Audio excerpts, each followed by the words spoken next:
What's up, my wizards? It's Dev from SBMTG down there where I'm looking. We like a game of Magic from time to time, and today I've got another different deck for you. Pretty good string of those lately, but as Ixalan Standard starts to wind down and we await the arrival of rivals, anyway, it just doesn't sound right coming out, but we're waiting on Rivals of Ixalan to drop currently, and Standard's getting a little bit stale, so I think it's a good time to kind of dip our toes into other formats, you know, peek through the door, check some vital signs, see what's going on, and it's specifically a good time to look at Pauper right now. Like, in case you're out of the Pauper loop, you know, which is pretty easy to be out of the Pauper loop, but the professor from Tulare Community College, good dude, he sort of led an attack to get Pauper a little bit more exposure, you know, and Channel Fireball came out and said, all right, buddy, you know what we're going to do? We're going to start doing Pauper side events at our tournaments, and we might do a Pauper Grand Prix, and that sent the world upside down, and pros started going like, oh my god, we have to know Pauper now, so like a bunch of pros have written Pauper articles over the last couple of weeks, and there's been like a resurgence of Pauper content on Spikes, the competitive Magic forum, so that really jump-started the format. There's been a lot of talk about Pauper lately, so I think it's a really good time to talk about this most overlooked format in Magic, and maybe the most welcoming format in Magic too. Pauper is insanely good, and I love all the time I get to spend with Pauper, so I'm glad I get to talk about it today, and I get to talk about my favorite deck in Pauper too. Here's Turbo Fog. Now, I know that some of you probably just heard like a tuba or a trombone at the end of that last sentence. That was a lot of build-up, and I'm like, it's my favorite deck in Pauper, and I can't wait to talk about it, and it's Turbo Fog. And some of you probably heard like a you know, by the way, that's a trombone. Just for the record, that's a trombone motion. I mean, the truth is, if you actually plan on winning with Turbo Fog in any format, you should go with Pauper, because it's really not like feasible in any other format, but in Pauper it's entirely realistic to win games with a deck full of fog effects. Let me show you what we're doing. First of all, the fogs. We're playing 3 different fogs in this deck, the first of which is Fog, at 4 copies. We're also going to play 4 copies of Tangle and 4 copies of Moment's Peace. Now, on the surface, it appears as if we're playing 12 different fog effects in the deck, but in actuality, we can neuter them for as many as 20 different combat steps over the course of a single game with this setup right here. I don't have too much more to say about these fog effects, because there's only so much you can say about fog effects, other than sort of the philosophy of it. I've been in love with fog since 1995, when I first saw it over 20 years ago, and fog is one of those cards that specific players like, you know, and what I mean by specific players is the kind of players that you can't tell nothing. You know what I mean? The kind of people that you try to explain to them like, no, fog is bad. It doesn't actually affect the board, and you're in the exact same position the next turn, and it only buys you a little bit of time, and it's not worth the deck slot, and blah, blah, blah. And we're just like, hey, shut up. Now, something that Turbo Fog decks have to do in pretty much every format, but they're particularly adept at in Pauper, like more so than you would ever think, is drawing cards. There's actually a ton of broken card draw in Pauper, and we get to play almost all of it.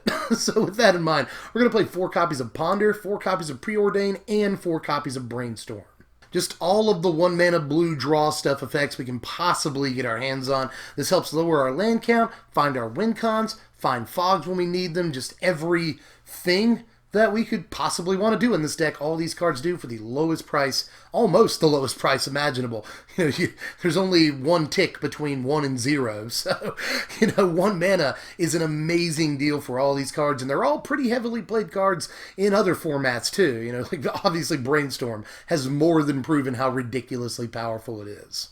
Is that all I have to say about those? I think it's actually all I have to say about those. Just play 1-mana blue draw spells. You should do that in this deck. We're trying to go through cards as fast as possible to find those fogs, make sure that we have one literally every turn, if possible, because like the moment we don't have a fog on turn 17, we're done. So we've got to find fogs as often as possible, and all those blue draw spells help us do that. But we're actually not done with blue draw, not even by a long shot. There's a lot more. Almost half the deck is blue cards that draw cards. So with that in mind, I'm going to show you the 3 copies of Gush that we're playing. Now, Gush is the best price imaginable. Free is the best price you could possibly imagine. And honestly, especially when it's super late, you really don't care about returning 2 islands to your hand. You never have. In the history of Gush existing, no one has ever cared about returning 2 islands to their hand. And like, this card is like restricted or banned in some formats, but we can play a whole 4 of if we want to in Pauper. But nobody does. Usually you'll actually see a 2 of or even 0 Gush in the deck. But I'm going at least 3. Gush is just too powerful. That last word was powerful, by the way. I just ran out of breath at the end of that line, and it sounded like I was just going, it's so power, which people should probably say. As promised, more blue card draw. We're going to play 4 copies of Accumulated Knowledge in the deck.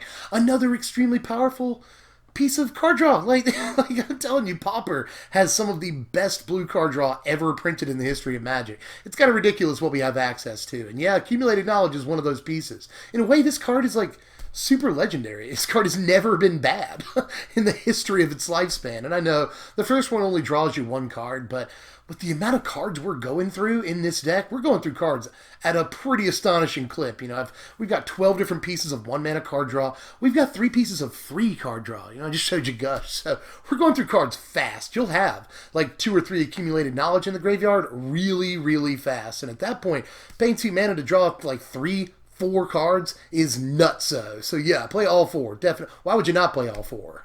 Here's yet another blue card that draws us cards. I told you there's a lot of those, but this one actually does something else. We're going to play 4 copies of Arcane Denial in the deck, and this is one of the better counter spells that's ever been printed. I don't understand why blue has access to so many good commons, but we do, so we're going to play Arcane Denial. Now this is an unconditional hard counter for 2 mana, and it's splashable.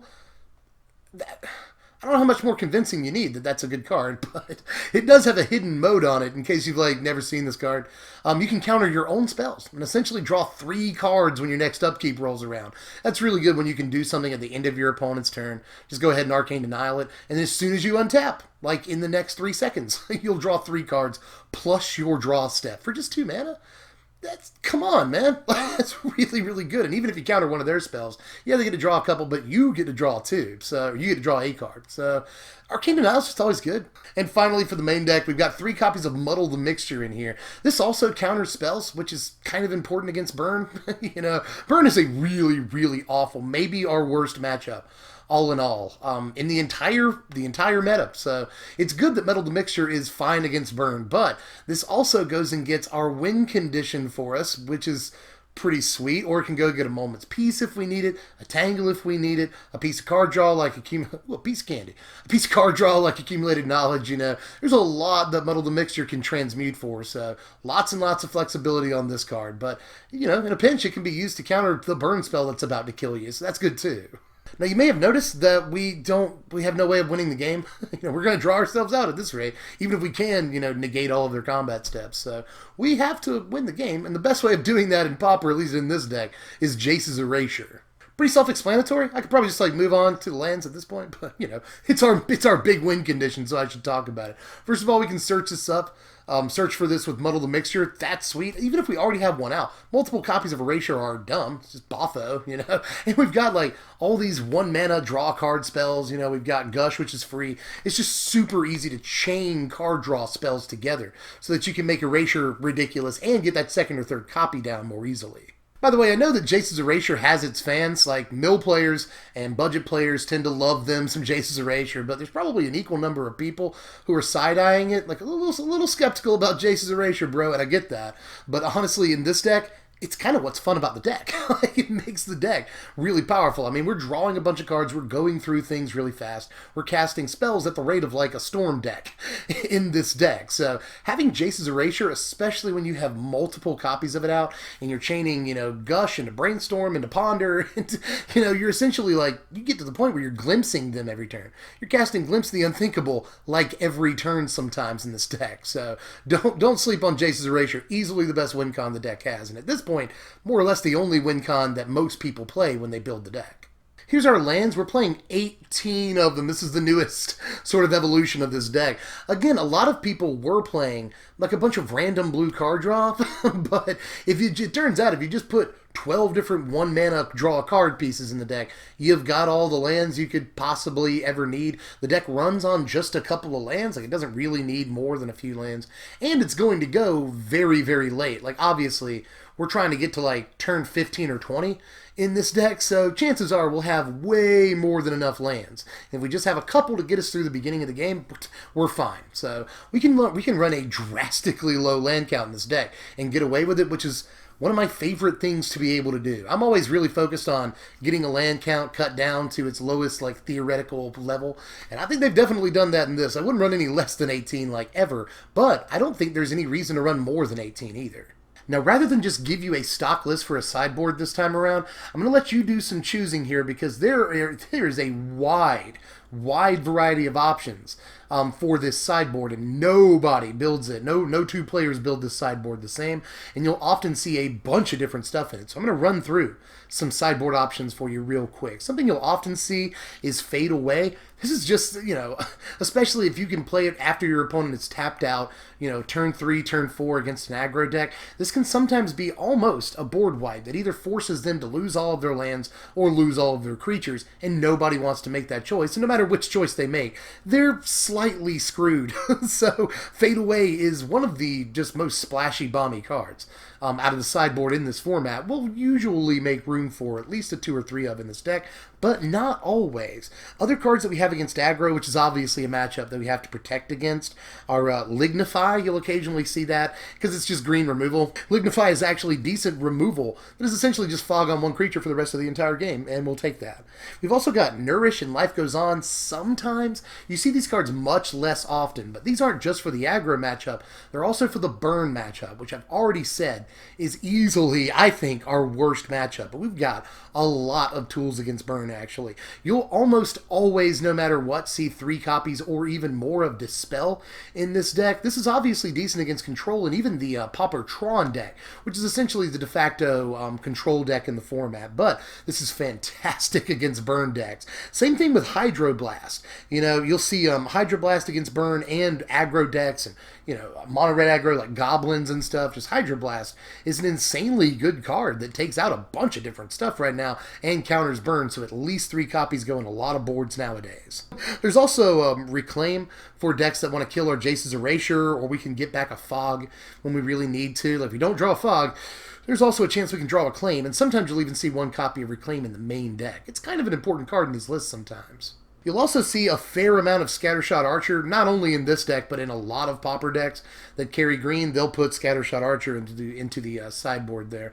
Because there's Thopters in this format. People are playing lots of different stuff that makes like little bitty flyers, or just little flyers decks. Just Scattershot Archer is a premium card in a lot of sideboards, so you might want to consider it.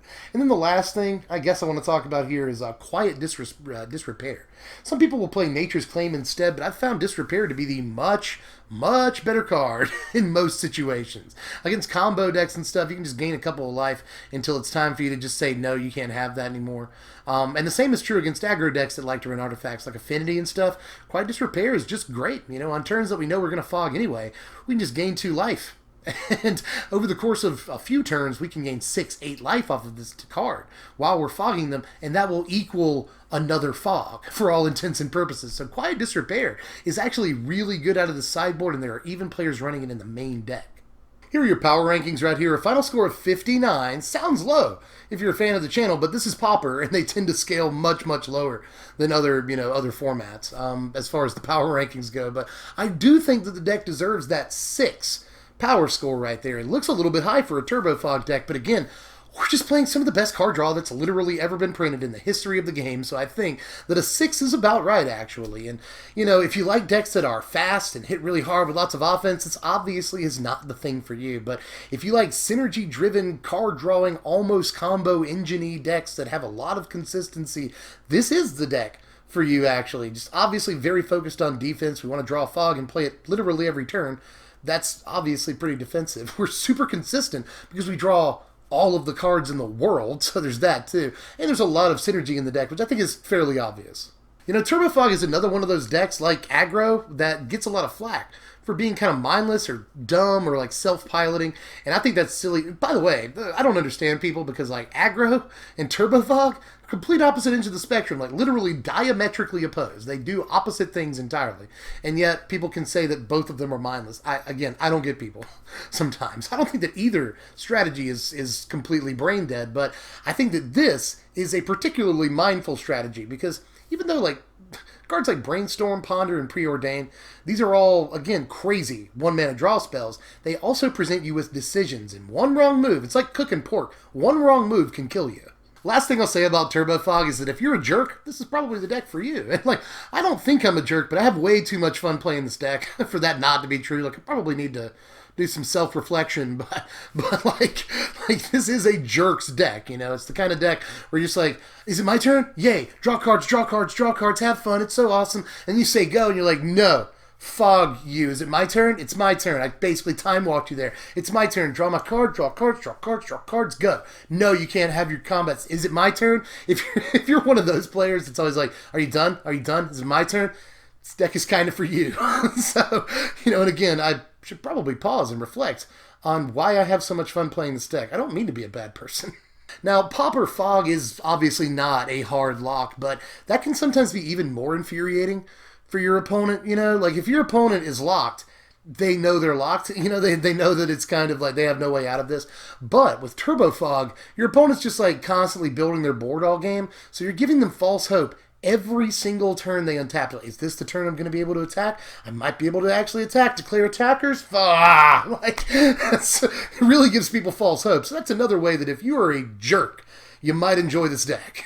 And it's super cheap. It's a Pauper deck, so obviously, even with all this crazy card draw, it's really cheap, you know? If you want to look at this list without having to watch, this is another probably pretty long video.